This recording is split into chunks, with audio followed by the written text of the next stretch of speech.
이번 섹션에서는 이제 RDS라는 AWS 서비스를 배워볼 겁니다. 자, 이 서비스는 데이터베이스에 관련된 서비스인데요. 뭔지 한번 알아볼게요.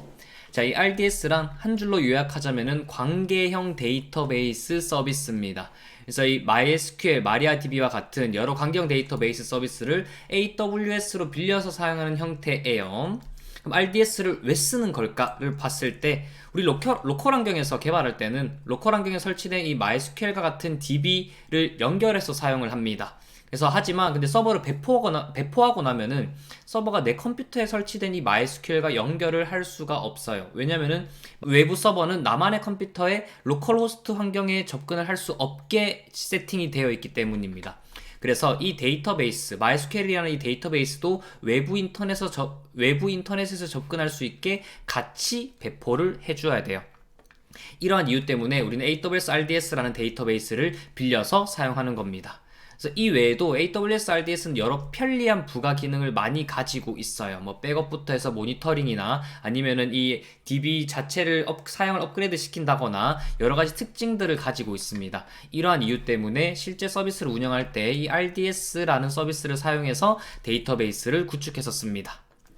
그럼 이제 이렇게 생각할 수 있습니다. EC2에 MySQL을 그럼 직접 설치해서 운영하면 안 되나요? 이렇게 생각할 수 있어요.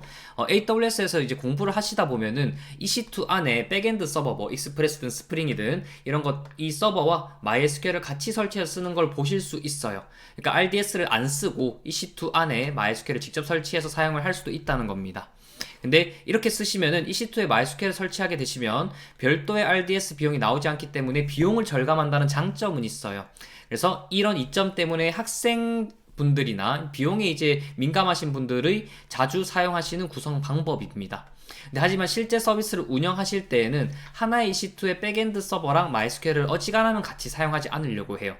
왜냐면은 이 백엔드 서버가 장애가 나면 이 EC2라는 인스턴스 컴퓨터가 죽을 때가 있는데, 그렇게 죽게 되면은 애꿎은 이 MySQL도 같이 영향을 받아서 죽어버리기 때문에 잘 안 쓰려고 합니다.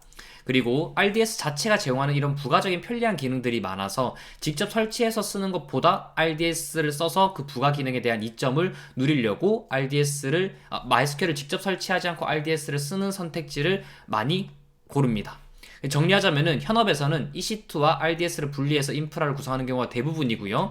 하지만 비용이 부담되신다면 하나의 EC2에 백엔드 서버랑 MySQL을 직접 설치한다고 해서 문제가 일어나는 건 아닙니다. 이것도 충분히 괜찮아요. 이렇게 사용하셔도 괜찮습니다.